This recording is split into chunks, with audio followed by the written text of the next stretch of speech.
First of all, I want to welcome you all to the White House and thank you for coming. Thank you for your service to others. And with that, I will turn it over to the President of the United States. Thanks for being here, everybody. This is important, and I appreciate you being willing to come and tell your stories. I wanted this to be a conversation about what the impact of the $1,400 that our plan has for every American out there, and to make sure that I understand what you think is important about it, if you think it's important. And I also want to, people you're about to meet, millions of people who are going to help with this, I think, with this check. That's going to make a big difference in terms of their lives. And people in the country are hurting right now with less than 2 weeks from enhanced unemployment checks being cut out. And 7 million kids don't have enough food. 13 million people are behind in their rent. And the American Rescue Plan, I believe, and according to the polling data, the vast majority of Americans believe is essential to giving them some help and to turn it around. And I think it's going to provide immediate relief for millions of people that are going to be able to use it in a very constructive way and also grow the economy in the process. But it's essential getting kids back to school safely. It is also getting a lifeline to small businesses, many of whom, 400,000, have gone under, affecting entire communities. And it is clearly necessary, a lifeline for getting the upper hand against COVID-19 and getting under control. That isn't some academic discussion. It's about you. It's about people like you and families I grew up with all over America. And, you've all lived lives of service. You not only have taken care of yourself and your families, but you've lived lives of service to help other people as well. And so, again, this isn't an academic discussion. You deserve our thanks and our support.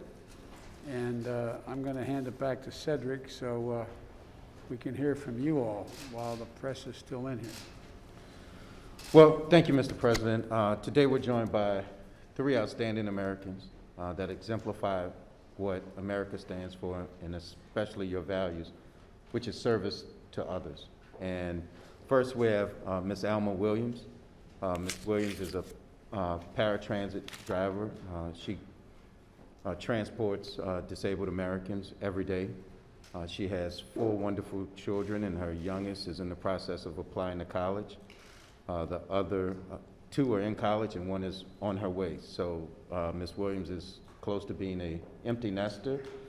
Then we have George Kerr, who served in the United States Navy for almost 8 years, served on 2 Air Force carriers, and he volunteers, but also is starting a nonprofit small business to help people with substance use issues and health and harm effects. And he has, which you mentioned earlier, the unfortunate experience of having a house that burned down, and I know that you know that experience very well.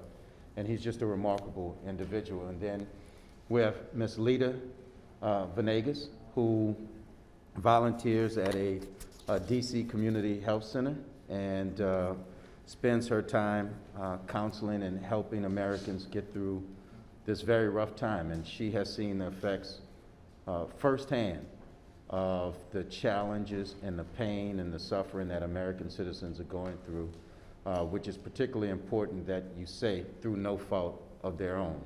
And with that, Mr. President, I'm going to turn it back over to I'll turn it over to Ms. Williams so that she can tell us about what she thinks about the American Rescue Plan. Thank you. Actually, a wonderful plan. As well as being a paratransit operator, I'm also a union rep for the ATU. ATU. Yes, sir. And, just hearing the things that, my coworkers go through is devastating. We're fighting to work a maximum of less than 40 hours a week, and As I stated to a colleague of mine, we had a time where we paid our bills on the first of the month, and now we're struggling to pay them on the 15th. Just And you're to still avoid- employed. Yeah, you know, and it's just a hard time financially, mentally, emotionally, like across the board for children, adults, you know. And it's just, I thank you for the plan. I think it'll help a wide range of people, you know, not just the working class, but our retirees, you know, our elementary school, you know, our grade schoolers. I have nieces and nephews who are very young, and just the transition of going to school every day and now being home all day, stuck behind a computer. It's draining for them too, and they don't understand it, you know. Thank you. Okay. I appreciate I have a lot of questions, but I'm going to wait till we hear, well, the press is here to hear from all three people. Yes, sir. I'd like to talk more about this, if I can. Thank you, Mr. President. With that, we'll turn it over to you, Mr. Kerr. Well, once again, thank you for having me. It's really important that we're having this conversation. I'm in full support of this piece of important legislation. As you said, I lost my home in November 30th, 2019. And then right after that, I got really sick, and then COVID happened. And thankfully, I did not, have not contracted COVID. But it's led to a lot of other issues. And being having my own LLC, it's very difficult to find contracts right now because of the environment, and people are just don't have the funding to get the support they need. And so I do a lot of work with different organizations. One of them is Mary's House for Older Adults, where we have a reach out and touch someone who talks to seniors, LGBTQ seniors, about isolation and being in contact with them. And so mental health is just a real important, and I'm glad to see there's a lot of money in there for mental health services because it's incredibly important. And at the same time, my community, the LGBTQ community, is under attack on a constant basis. And we need to, the trauma that's around there, needs to be addressed. And I'm hoping and praying that you will be able to sign into law the Equality Act. So am I. Thank you. And last but certainly not least is Ms. Lita Venagas. Well, first of all, thank you so much. Thank you for allowing Mary Center, you know, on behalf of Mary Center, being me here, you know, to share the story of the many, many families that we have served during this pandemic.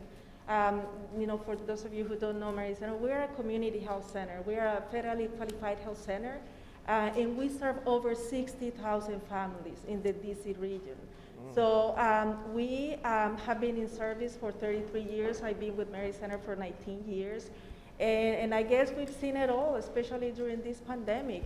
The beauty of Mary Center, the way I said, is that we have this unique model, Mr. President, that really tackles all the issues of our families. It's not only medical. We provide social services, behavioral health, educational services. So that's the way that we have been able to support our families and move them back up to the economic ladder, especially during this time. It's interesting, I was checking, and I think, if not mistaken, a year ago today is when the first case of COVID came to Maryland, right? And 2 days later in DC.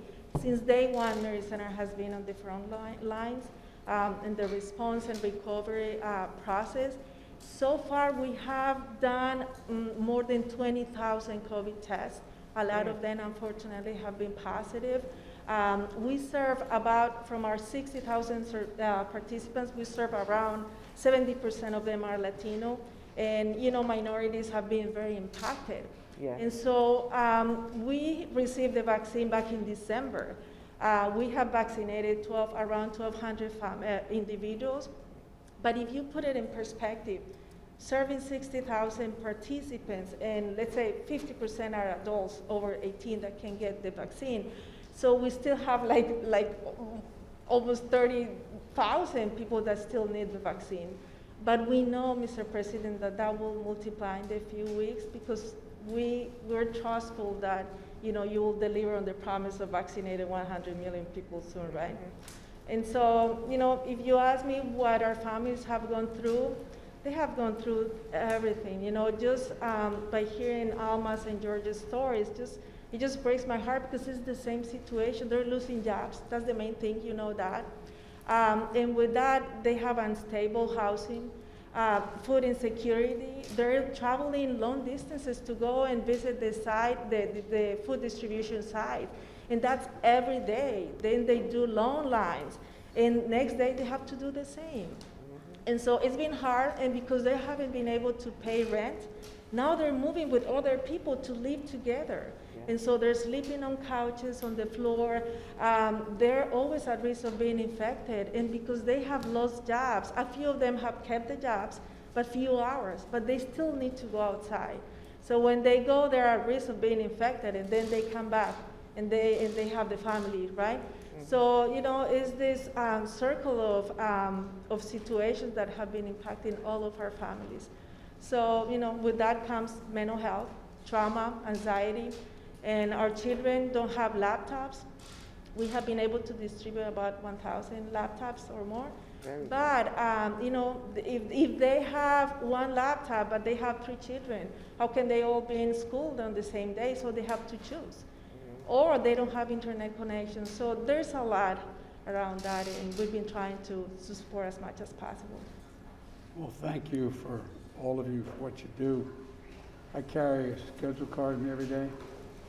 On the back of the card, I list on a daily basis how many people have died from COVID in the United States. As of the day, 517,224, not over 500,000. 517,224. And we will meet the 100 million shots. We're up to 82,572,848 shots. We're going to get this done.